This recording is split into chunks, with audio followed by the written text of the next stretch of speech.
उद्धव ठाकरे आणि राज ठाकरेंमध्ये अद्याप थेट संवाद नाही। दोन्ही भावांमध्ये नातेवाईकांच्या माध्यमातून संवाद। वरिष्ठ सूत्रांची न्यूज 18 लोकमतला माहिती।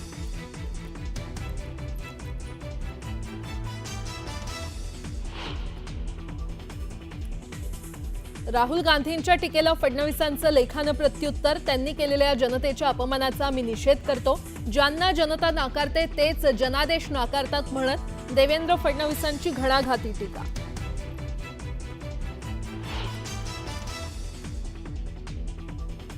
जाहीर सभेत जपून बोललं पाहिजे। आपण कुणाचा फायदा करतोय याचं भान असलं पाहिजे। महायुतीत आहोत हे विसरू नका। निलेश राणेंनी टोचले बंधू नितेश राणेंचे का। शेतकऱ्यांच्या कर्जमाफीच्या मुद्द्यावर बच्चू कडू आक्रमक। अमरावतीमधील मोजरी इथे तुकडोजी महाराजांच्या समाधी परिसरात अन्नत्याग आंदोलन।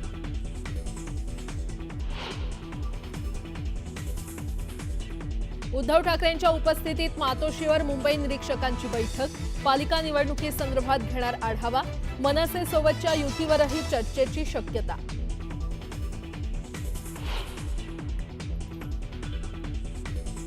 शिवसेना पदाधिकारी अशोक धोडी हत्या प्रकरणातील मुख्य आरोपीला 5 महिन्यांनंतर ठोकल्या बेड्या।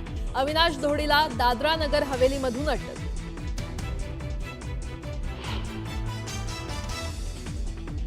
रत्नागिरीत मुंबई गोवा हायवेवर अपघातानंतर एलपीजी गॅस टँकरला गळती। परिसरातल्या अनेक घरांना आग। हायवेची वाहतूक विस्कळीत।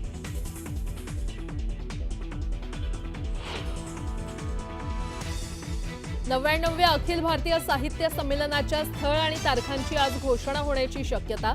साताऱ्यात संमेलन होण्याची शक्यता।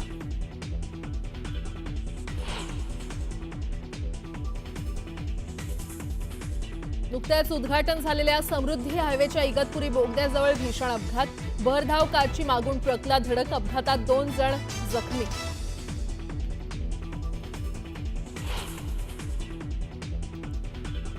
संत गजानन महाराज पालखीचं वाशिम जिल्ह्यात आगमन। पालखीचा पुढील 4 दिवस मुक्काम वाशिम जिल्ह्यात।